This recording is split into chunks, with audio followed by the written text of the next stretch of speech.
Sheriff Wade Mercer slammed a black woman to the ground at a Texas gas station barking orders like she was a criminal. But when Amara Blake silently stared back, he had no idea she wasn't just another traveler. She was an undercover FBI agent tracking him for months.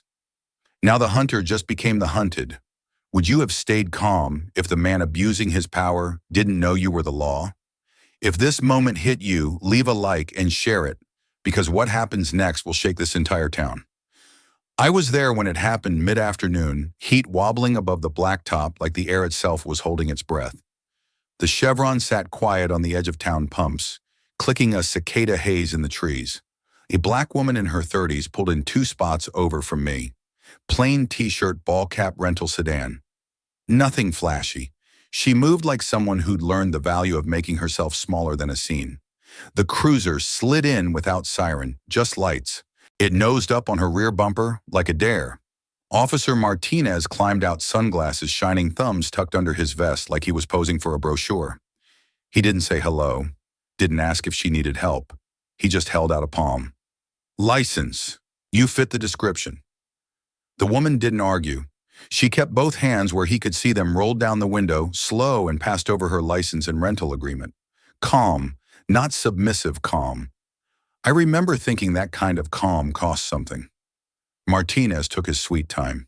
He didn't go back to the cruiser right away. He stood there leaning on her door and let the heat do the talking. Where you headed, he asked like it mattered to a taillight check.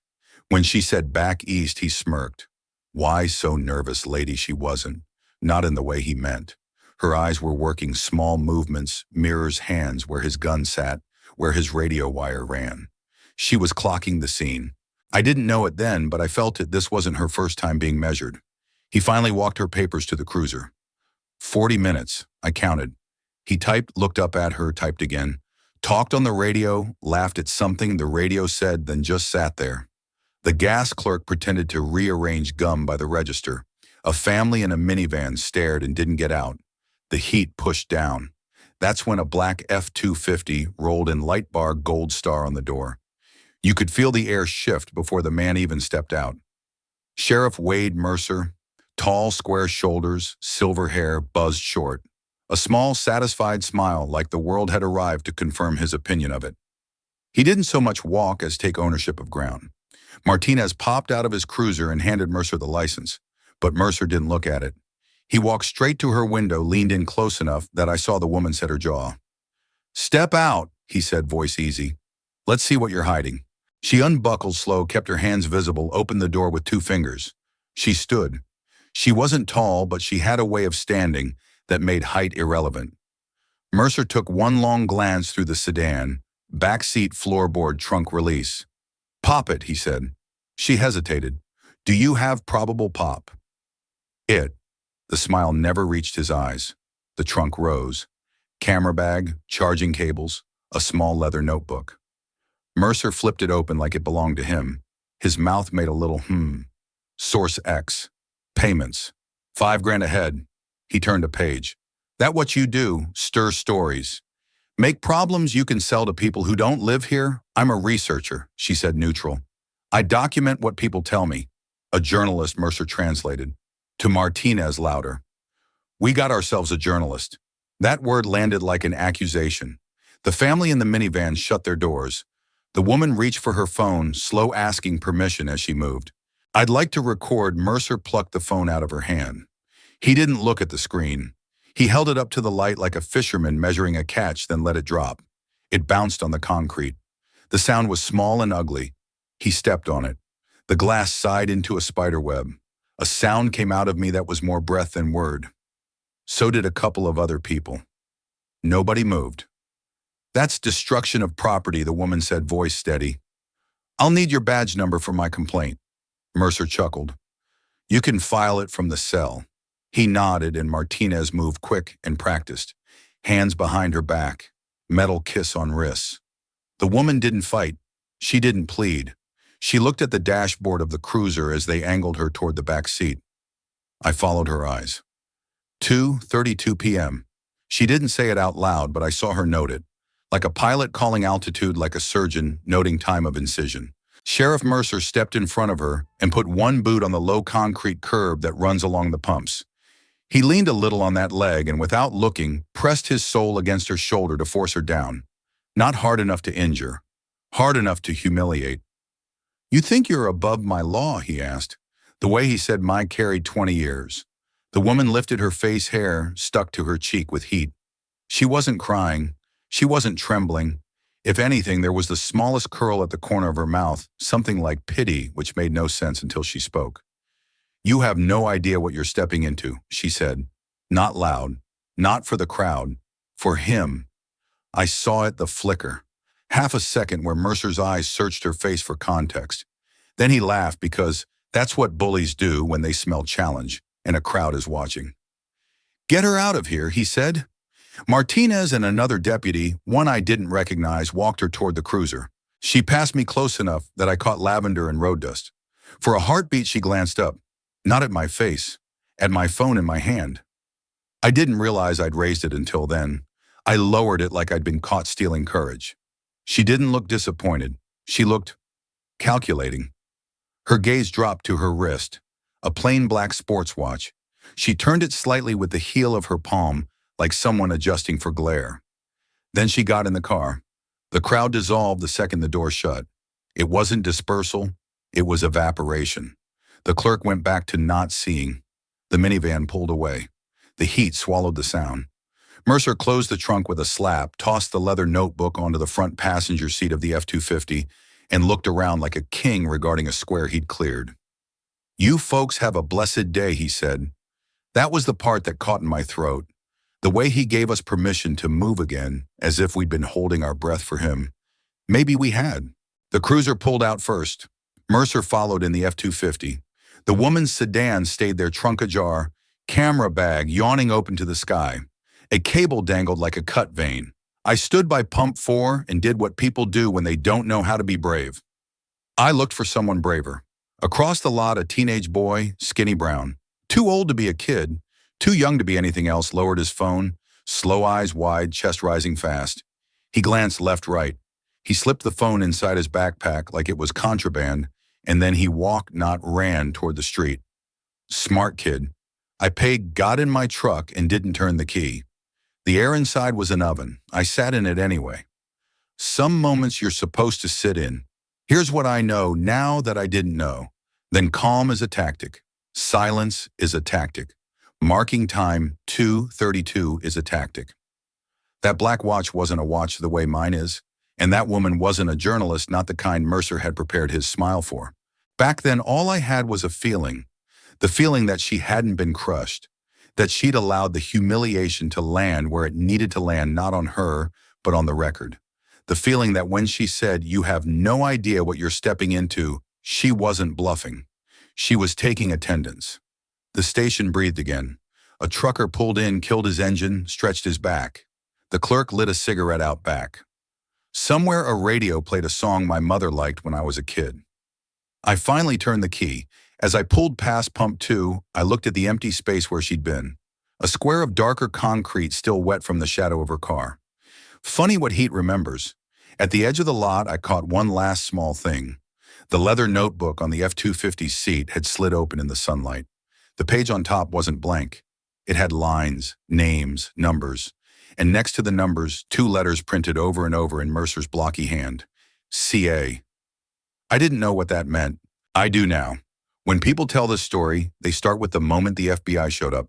Sirens, vests, loud voices, wrists turned silver. But stories don't really start with the door getting kicked in.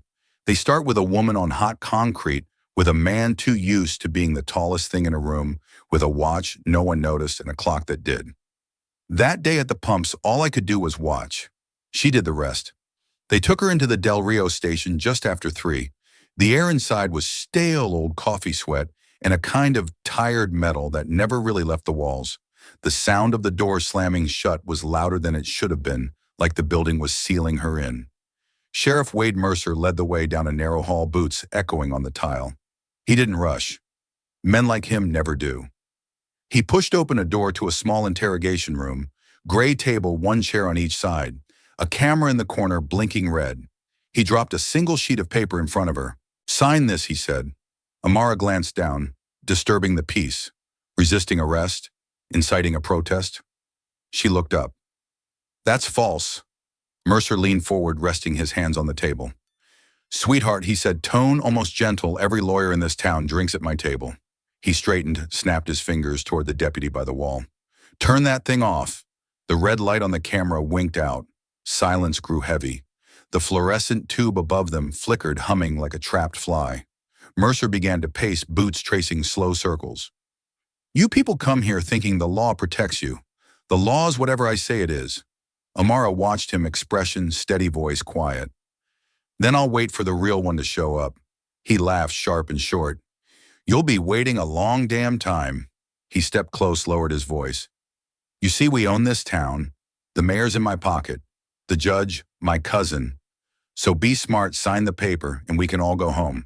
When she didn't move, the smile faded from his eyes. He snatched up the form and left door slamming behind him. The sound echoed.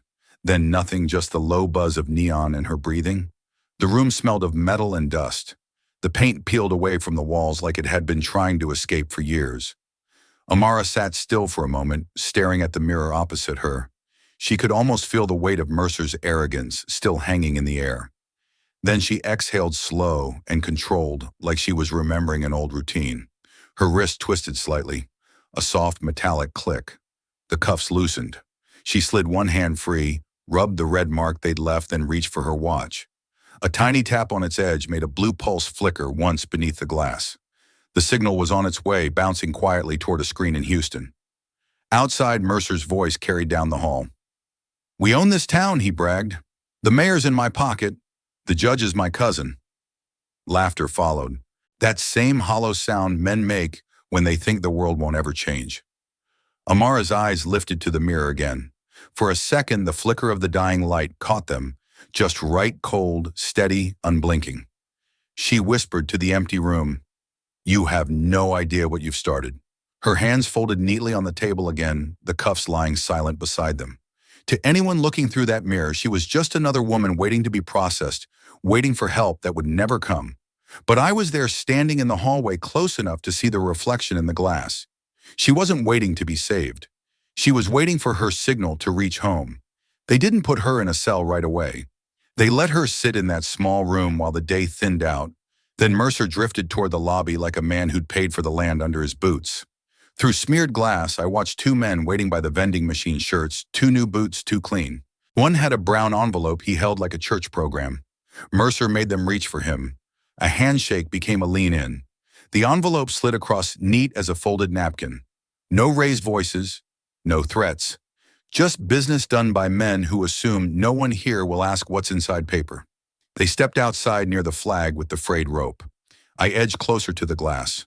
The talk was short phone screen, held up a number, confirmed a shoulder clap that meant a promise.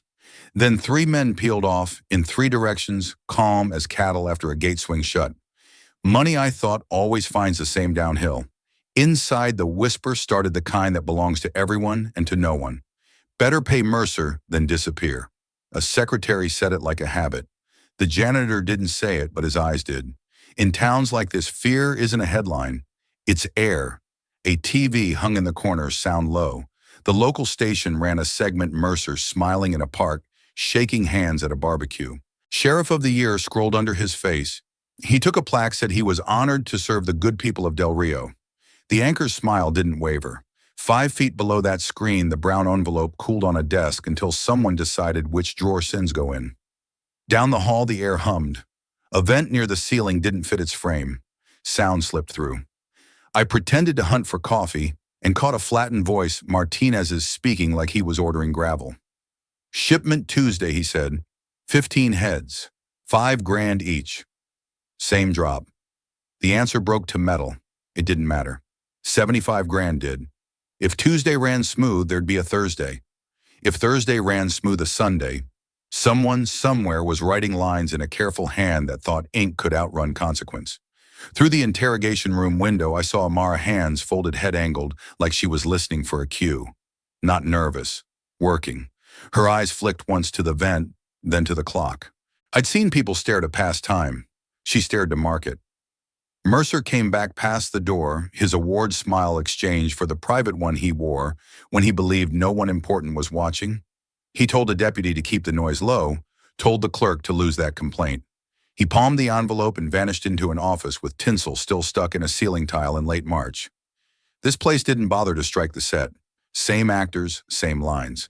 Near 5, Craig Holt passed me in the hallway.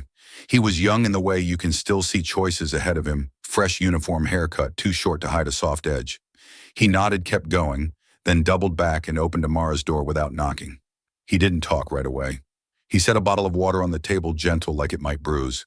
His hands hovered a second, undecided. "Thank you," Amara said, as if he'd brought her nothing more than courtesy. Craig's eyes cut to the dead camera in the corner. He leaned in, not close enough to be tender, close enough to be human. "I know who you are," he whispered. "Don't talk." He slid the water an inch. When his hand came back, a small square of paper stayed under the bottle's shadow. He didn't look at it. He didn't look at her. He stepped out and let the door fall. Plastic cracked when she twisted the cap. She took a sip, set the bottle down, nudged it aside with one finger. The note was torn from a ticket pad. 4 words, tight and careful. "Safe house, Northfield." Under it, "Don't trust anyone." I watched her mouth the words once, not to learn them.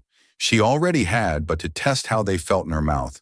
Her gaze lifted to the mirror. Same calm. Underneath it, something new. Not relief. More like the click a locked door makes when you realize the hinges aren't as strong as you thought. Out front, the TV moved on to weather. Cool front, the weatherman promised. The janitor kept pushing his mop and practiced ovals. The secretary tucked a timesheet under a longhorn stapler and didn't look up when Mercer strolled by with empty hands and an easy voice. An older deputy joked about next year's award.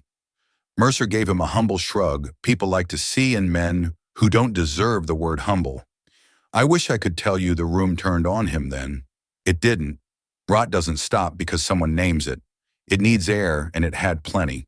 But another thing was breathing now. It was there in a note small enough to hide under a plastic bottle. It was humming along a wire toward Houston from a black watch nobody respected. It was in the tremor Craig swallowed when he chose which part of himself to feed. It lived in the way Amara knew how to wait without giving anything away. She folded the paper twice and tucked it under the table's lip, where a lazy search would miss it. Then she put her hands back exactly where they'd been. If you were watching from the other side of the glass, and I was, you'd think nothing at all had shifted. I'd been around long enough to know better. The first real changes are quiet. They sound like a door closing 2 rooms away, like a kid zipping a backpack on a sidewalk, like a note sliding across Formica without anyone claiming it. A deputy opened the door and told her to move. She stood. She didn't look back at the table. She didn't need to. She'd taken what she came for, a schedule whispered through a vent, a price put on human lives, a direction scribbled on a scrap, and proof that even in a building like this, a hand could still choose courage. She passed me close enough that I caught lavender under road dust. Her eyes didn't land on mine. They were already past me, set on a horizon with a name.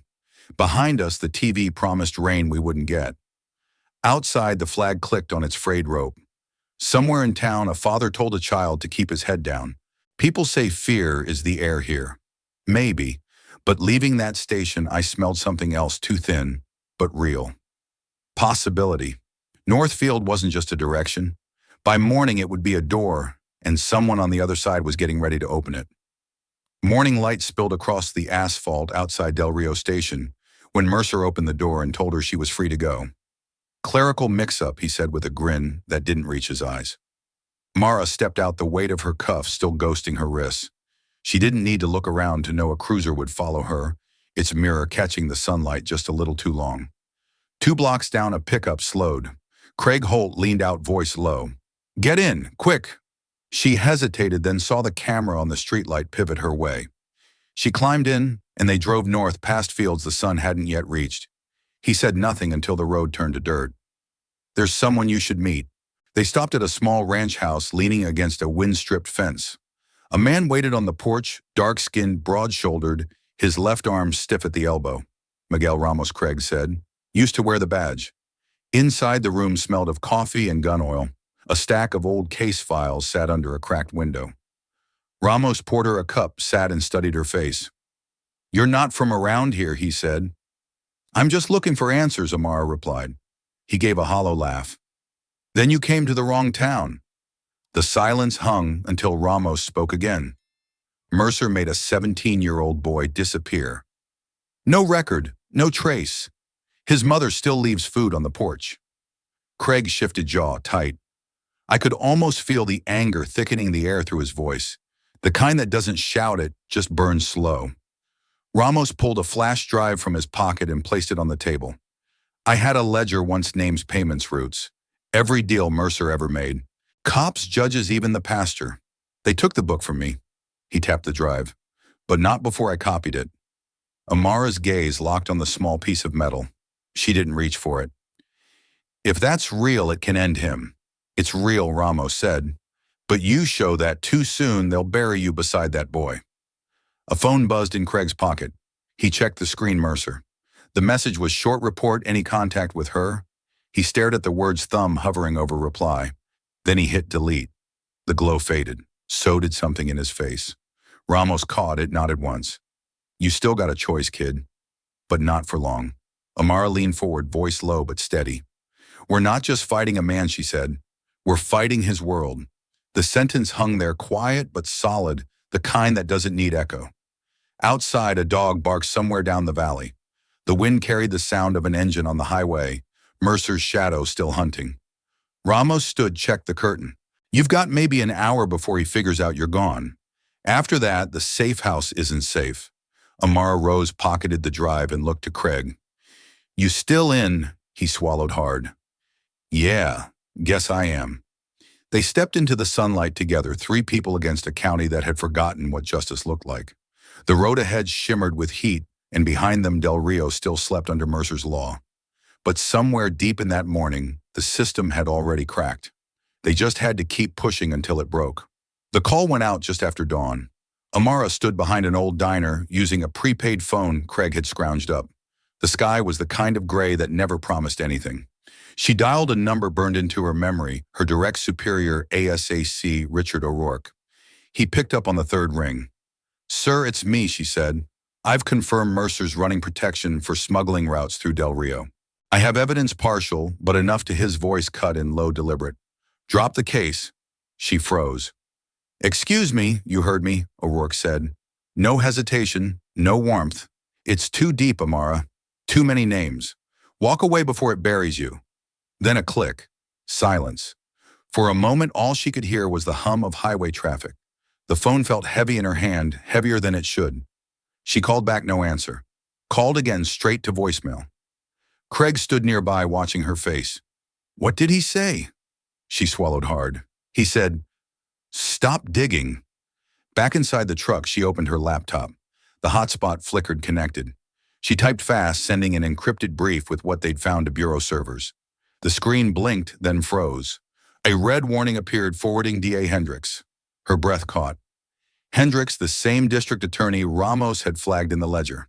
She stared at the screen, the cursor still blinking, her report already forwarding to a man who bought silence for a living. The words slipped out of her mouth, flat and bitter. "You sold us out." The room seemed to tilt. Craig looked at her like he wasn't sure he'd heard right. "Who O'Rourke?" she said quietly. "He's one of them." Outside, thunder rolled somewhere over the desert. Storm or not, she knew what came next, the cleanup. Every whistleblower learned that part the hard way. Her phone buzzed, a single encrypted message from Ramos. Garage, north side, then static, then nothing. She and Craig exchanged a look, then ran. The truck tore through town gravel, spitting under the tires. Smoke rose ahead, dark and alive, curling above the fields. When they reached the house, it was half gone.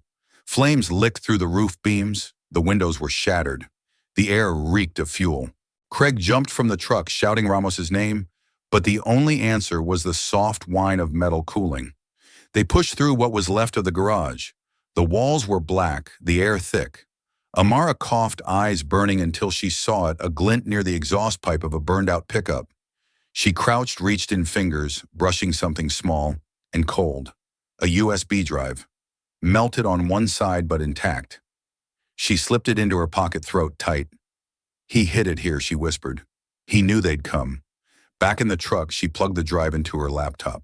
The screen filled with columns of names, numbers, payments, each one a piece of rot wearing a badge or a title. Mercer, Cortez, Hendricks, and at the bottom one name that stopped her cold. O'Rourke. For a long moment no one spoke. Craig's hand tightened on the steering wheel. So even your boss. She nodded slowly. Even him. The weight of it sat between them, heavier than the smoke outside. Amara closed the laptop and looked out the window. The fire's reflection danced against the glass orange, fading into blue. Her voice was low but steady. It's not just them anymore, she said. The infection's inside the walls. Craig turned toward her. Then what do we do? She met his eyes. We expose them. All of them. He hesitated. That'll put a target on your back. She gave a half smile, tired and fierce. It already is. They drove in silence, the desert stretching out ahead. Behind them, Ramos's house burned like a warning the town would try to ignore. Ahead, the road narrowed, leading towards something darker, and maybe finally the truth. The system hadn't just failed, it had eaten itself, and Amara Blake was done watching from the inside. They found the wife first. It was past midnight, the fire from Ramos's house still pulsing red behind the hills. Amara followed the coordinates Craig traced from Ramos's last signal, an abandoned storage lot north of town. The wind there carried smoke dust and something else, fear, that hadn't settled yet. She pushed open a tin door and heard movement, quick, shallow breaths. In the dark corner, a woman clutched a boy no older than 8. The child's face was streaked with soot. The woman's eyes widened when she saw the badge hanging from Amara's neck. They'll kill us, she whispered. Her voice was shredded from crying. Please just let us go. We won't say anything. Amara dropped to one knee, her own voice steady but low. Not tonight, she said. The woman stared at her, not believing at first. But Amara's tone wasn't a promise, it was a command to fate itself. Slowly the woman nodded, clutching her son tighter. Craig stood watch by the door. His silhouette, framed by the weak moonlight, looked older than he was. We can't stay here, he said. Amara gave a single nod. We'll move before dawn. While Craig loaded supplies, she stepped outside to get a signal. The stars looked cold over Del Rio, their stillness mocking the chaos below. She dialed a number she hadn't called in weeks, her mother's. Leave a message, sweetheart, the voicemail said. She waited through the beep, lips parted, but nothing came out. The wind pushed her hair across her face. Finally, she ended the call. That silence said everything she couldn't. Back in town, Mercer wasn't sleeping. The Del Rio Sheriff's Office blazed with light like a battlefield command post. Martinez stood at his shoulder while he barked orders. Lock the borders. Check every checkpoint. She's got the ledger, Mercer growled. Martinez asked, What about the warehouse? Burn it, Mercer snapped. Everything. Hours later, Amara was already inside that same warehouse. She'd anticipated it. She'd planted a tracker under Martinez's cruiser earlier that night, knowing exactly where he'd go next. She moved like a shadow through the back door. The air stank of gasoline. Martinez was on the phone, pacing, his voice bouncing off metal shelves. Yeah, everything's gone. Ledger's toast. Cayman transfers first, you got that. He stopped listening. No, Mercer, we're clean. She's probably halfway to Mexico. Amara was 10 feet away, her heart steady. The small mic she'd sewn into Martinez's jacket 2 hours earlier blinked once, capturing every word. She watched him toss a match into the oil-soaked boxes. Fire bloomed, eating evidence faster than justice ever could. She slipped out before the flames reached her. In the truck, Craig handed her a tablet. Signals live, he said. She nodded, uploaded the audio to a secure bureau channel, not through the corrupted network, but a private frequency tied only to her old team in Houston. The transfer bar crept forward. 23%, 49%, 80%, then green, sent, encrypted, delivered. Back inside, smoke poured from the roof. Martinez staggered out, coughing, face lit orange by the inferno. Mercer joined him moments later, watching the blaze with satisfaction. Good, Mercer said. That's one less ghost to haunt us. Neither of them noticed the tiny transmitter still pulsing faintly under Martinez's sleeve. Miles away, Amara and Craig parked on a ridge overlooking the burning town. The heat shimmered across the fields, the glow licking at the horizon. For a while, no one spoke. Craig finally broke the silence. You think Houston will believe it? Amara's eyes stayed on the flames. They don't need to believe. They just need to listen. He looked at her, the exhaustion, the cuts, the determination that looked too calm to be anger. You could walk away, he said quietly. Amara's lips curved but not into a smile. Not until this burns all the way through. Down below, Mercer laughed, clapping Martinez on the shoulder as the roof collapsed inward. He didn't know the fire wasn't cleansing his sins, it was lighting the trail straight to his doorstep. Amara watched the blaze like someone watching the past turn to ash. The reflection of it flickered in her eyes, sharp, cold, unyielding. The light made her look almost otherworldly, but she was more human than ever. The kind of human who's lost too much to stop now. The wind shifted, carrying the smell of smoke and steel. She closed her eyes for a moment, not in grief, not in prayer, but in quiet resolve. When she opened them again, the fire was still there, and so was she. Mercer thought he'd destroyed every trace. He didn't realize the real evidence had already escaped the flames alive, breathing and watching. And her name was Amara Blake. They found her at dawn. The desert was gray and empty, the kind of quiet that comes before a storm or a gunfight. Mercer's men moved fast, 3 cruisers, sweeping the scrubland near the northern ridge. Their sirens stayed off. The only sound was gravel grinding under tires. Amara saw the dust first. They're here, she said. Her voice wasn't afraid, just steady, resigned. Craig gripped the wheel jaw, clenched. We can make it to the highway if we cut east. But before they could move, the first cruiser blocked the road. 2 more closed in behind. Headlights flared. Shadows spilled across their windshield. Mercer stepped out, boots crunching, slow his smile cutting through the morning haze. Thought you could run, sweetheart, he said, tapping the hood of her truck. Craig reached for his weapon. The crack of a rifle split the silence. He dropped behind the door, blood soaking through his sleeve. I'm fine, he gasped, though his hand shook. Amara grabbed him, pulled him down, eyes darting toward the tree line. No cover, no time. A dozen armed deputies spread out like hunters closing a circle. Mercer raised a hand, signaling. Alive, he called out. The Bureau will want to make an example of her. They dragged Craig away first. He didn't fight, he couldn't. When Mercer's men bound Amara's wrist, she didn't flinch. She'd been here before. Only this time she wasn't the same woman who knelt under the sun outside that gas station. They took her to a warehouse on the edge of town, the same one where she'd once heard the word shipment, the same one Ramos had died trying to expose. The air still smelled like gasoline and secrets. Mercer tossed her into a chair rope, biting her wrists. He set a document down in front of her, a typed confession. Sign this, he said, sliding a pen across the table. You'll walk out of here alive. The Bureau will forget your name, and I'll make sure your mother never sees your body on the news. Amara met his eyes, calm, cold. You think that's all I want to walk away? Mercer smiled, leaning close. Everybody wants to live, Agent Blake. Even you. For a moment, the room was nothing but the hum of a flickering light. Then Amara tilted her wrist. The faintest click echoed off the metal walls. My watch, she said quietly. It's transmitting this entire conversation? Martinez froze. Mercer laughed, a deep, ugly sound. You think I'm stupid enough to fall for that? He barked. But Martinez's hand had already moved toward his own radio. Sheriff, he muttered. What if she's not bluffing? Shut up, Mercer snapped, guns swinging toward Amara. Before he could pull the trigger, the door burst open. Craig, bleeding, limping, stumbled in with a stolen rifle. His voice was hoarse, barely holding together. I called them, he rasped. They're coming. Mercer turned just as the world outside erupted in light and sound. Black SUVs, tires screeching, shouts FBI, drop your weapons, bounced off the tin walls. The deputies panicked, guns flashing, echoing chaos in every direction. Martinez dropped his weapon, first hands high, backing away from Mercer. I'm done, man, I'm done.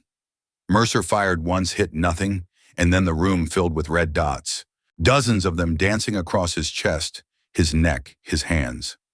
Sheriff Wade Mercer, a voice roared through a megaphone. Step away from the agent and get on your knees. He looked at Amara, face twisted, with something between disbelief and rage. You think this changes anything, he hissed. She stared back, calm as stone. It already did. He raised his gun anyway. The next second, the impact threw it from his hand.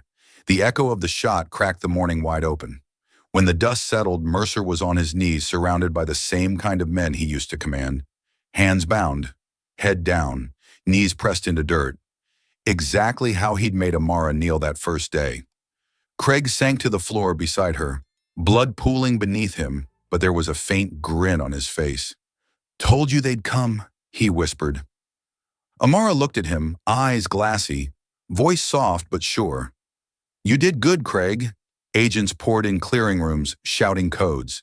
The warehouse that had hidden so many crimes now echoed with the sound of justice. Raw, loud, imperfect, but real. Mercer didn't look up as they read his rights. Maybe he finally understood what it meant to be powerless. Or maybe he was too busy watching the woman who'd taken back everything he thought he owned. Outside, the sun broke fully over the horizon, washing the scene in pale gold. Amara stepped into the light, wrists free at last. Behind her, the man who once ruled this town knelt in the dirt surrounded by the people he'd betrayed. For the first time, Del Rio felt quiet, not the silence of fear, but the kind that comes when something poisonous finally drains away. 2 days later, we stood in a room that smelled like coffee cables and nerves. The Austin Press Club had turned a conference hall into a little city tripods, shouldering against one another, wires taped into bright lanes. Light panels washing every face the same careful color. Reporters murmured in pockets, practicing their stand-ups under breath. Outside, sirens braided through downtown. Inside, you could feel a different kind of emergency. The podium was plain wood. Behind it, a screen the size of a small billboard. On the front row sat people who had never set foot in Del Rio, but suddenly felt like they'd lived there all their lives. Producers, editors, a retired judge with a square jaw, and a pen that clicked when she was angry. I took a seat along the wall where you can see both the stage and the exits. Old habit. When the clock at the back hit 10, the room exhaled and the red tally lights went hot. Priya Sharma stepped to the microphone. She wore a dark blazer and the kind of expression you put on when your work and your conscience finally line up. The murmur quieted. Even the camera operators stilled. "Good morning," Priya said. Her voice carried like a steady hand on a shoulder. "We are live.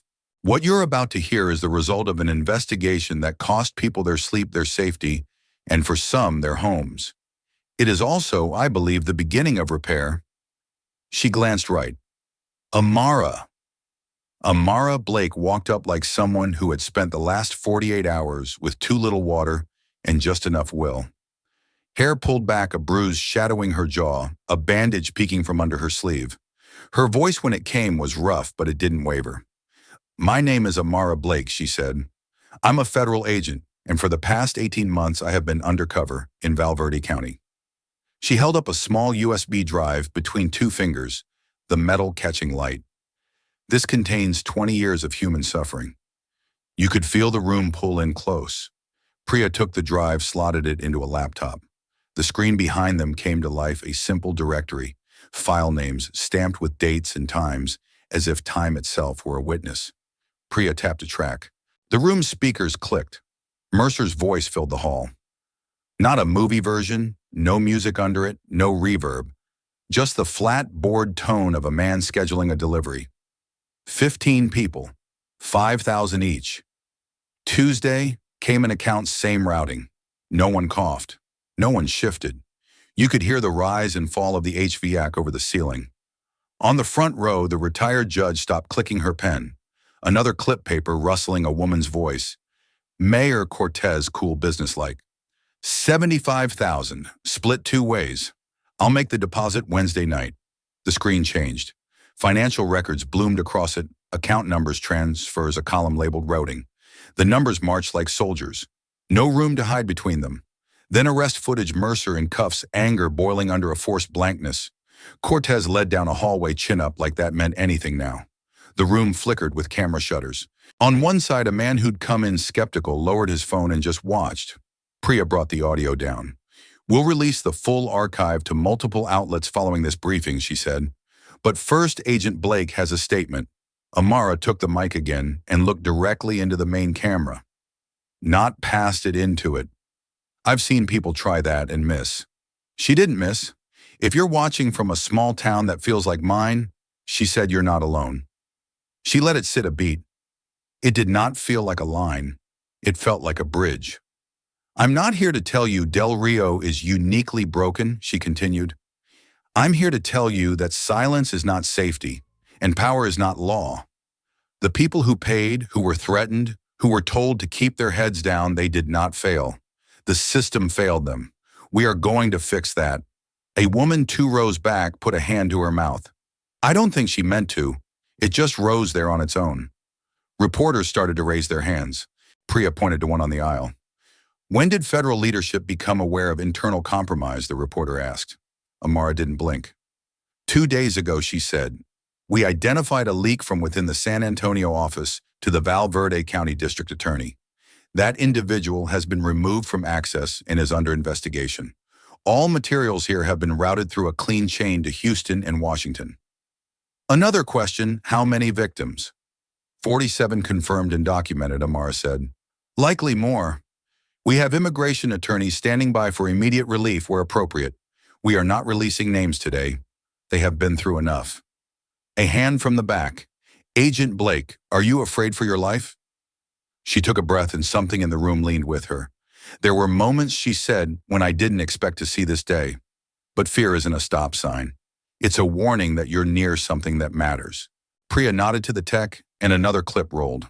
Not just voices this time, photographs from evidence rooms before they burned ledger pages written in a careful block, hand a map with dots along Highway 90.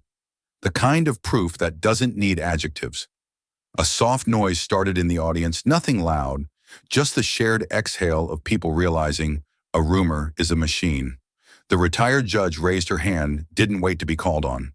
For the record, she said, standing, I've reviewed a subset of these materials overnight. They are authentic and they are damning. It wasn't dramatic. It was worse and better than that. It was official. By then, phones were lighting across the room as producers texted and editors wrote lower thirds. A network anchor in the second row wiped tears without smearing her makeup. On the side wall, a young photojournalist with a sleeve of tattoos kept shooting, then lowered his camera and just looked at Amara like she'd walked out of a story his grandmother used to tell him. Priya came back to the podium. We'll take 3 more, she said, glancing at the clock. Will there be charges beyond extortion and money laundering? A reporter asked. Yes, Amara said. We anticipate charges including kidnapping of a federal officer, obstruction, civil rights violations, and conspiracy. Today is not the end of this case. It's the beginning of public accountability. Someone called out, What do you need from us? Amara didn't check with anyone before she answered. Tell the truth long enough for the next person to feel safe telling theirs. Silence again, not empty, full. Priya closed her binder, then spoke to the cameras one last time. For those watching at home, this story isn't about a hero, she said. It's about a community remembering what it deserves. The screen behind them cut to a still image, Del Rio's main street at dusk, storefronts washed in orange light. Over it, a single line. No one is above the law. No one is beneath it. When the feed ended, the room didn't clap. It wasn't that kind of moment. People stood chairs scraping and moved carefully like sound might break something fragile they just helped build. The retired judge came forward and put a hand on Amara's arm. Priya gathered the drives with a solemnity I've seen priests reserve for chalices. I stepped into the hallway where the air felt cooler and listened as the building took a breath. Outside, Austin kept moving buses, sighing scooters, chirping lunch crowds forming. Inside, the story turned into work orders and call sheets and subpoenas and hope. On my way out, I passed a TV in the lobby replaying the clip where Mercer's voice names the price of a human life. A receptionist stood watching, hand over her chest. Do you know her? She asked, meaning Amara. Not really, I said, and then I surprised myself. But I think I know what she just gave back. What's that? The receptionist asked. Room to stand up. Down on the street, the sun felt warmer than it had in Del Rio. Maybe it was just the city. Maybe it was something else. Either way, when I looked up at the blank blue of the Texas sky, the word that came to mind wasn't victory. It was release. And that, for once, was enough to start with. 3 months later, Del Rio finally exhaled. Summer light spilled across the courthouse lawn, the same lawn where people once whispered to keep their jobs. Now the grass was trimmed, the benches full, and for the first time in years, no one looked over their shoulder. Inside the courtroom was standing room only. The judge read the sentences without ceremony: life for Mercer, 40 years, for Cortez, 20, for Hendricks. No one cheered. Justice doesn't sound like applause. It sounds like quiet that finally feels safe. Outside, a new sign hung over the county offices: Town Council reinstated public session today. The air buzzed with anticipation. At noon, Rosa Mendez took the stand at the front wearing the new sheriff's star over a modest gray suit. A woman who'd once been forced to the ground now lifted her right hand and swore an oath to defend the same law that had failed her. From the back of the hall, Amara watched. No cameras this time, no reporters. Just sunlight through tall windows and the hum of an old ceiling fan. When Rosa finished the oath, Amara smiled, small, tired, genuine. Craig was beside her, his arm still bandaged but steady. He reached into his pocket and pulled out a badge, its metal dulled by soot and time. "You dropped this," he said. Amara looked at it, the old bureau emblem glinting faintly, and took it with both hands. "Guess I did," she murmured. It wasn't about rank anymore. It was about what the badge meant again. That afternoon, Del Rio's main street filled with people hanging banners on storefronts. Someone painted "Justice Lives Here" across the courthouse wall in broad white strokes. No one stopped them. Kids laughed as they helped dipping brushes in leftover paint, leaving fingerprints like signatures of hope. A few blocks away, Maria's Diner reopened after 6 months of silence. The scent of fresh tortillas drifted through the air, and the first customers clapped when the doorbell chimed. Behind the counter hung a framed photo, Amara shaking hands with Rosa, both smiling like people who'd finally earned the right to. Underneath it, a small note read, "Thank you for giving us back our voice." As the day slipped toward evening, the town gathered outside. Old guitars came out, voices joined, soft, untrained but full. The light turned gold against the red brick buildings, the same ones that once looked like prisons. Amara stood near the edge of the crowd, hands in her pockets, watching. Craig leaned beside her, nodding toward the banner fluttering above them. "You ever think it'd end like this?" She smiled. "No, but I hoped it would start like this." The sun dropped low, painting the windows amber. For a moment, everything was still: the courthouse, the laughter, the faint music drifting from Maria's Diner. Even the air felt lighter, as if the town had shed something it didn't need anymore. And when the first streetlights flickered on, you could almost believe it wasn't just Del Rio healing. It was everyone who'd ever been told to kneel, learning how to stand again. The camera would have faded out there if there'd been one. But there wasn't. Just a story closing quietly on a town that finally remembered what dignity felt like. The letter came on a Monday morning, tucked between a stack of official envelopes and one from her mother. Amara sat in a small cafe near DuPont Circle, the kind of place that smelled like rain-soaked newspapers and burnt espresso. Outside, Washington moved with its usual rhythm: briefcases, crosswalks, umbrellas, but she'd stopped measuring time that way. The letterhead read Federal Bureau of Investigation. Inside, a single paragraph: "Agent Blake, the Bureau, needs people like you to rebuild what was lost. Trust, integrity, truth. We hope you'll consider returning." She read it twice, folded it carefully, and set it beside her coffee. The TV above the counter played local news. A familiar banner crawled across the screen: "Del Rio celebrates 6 months of reform."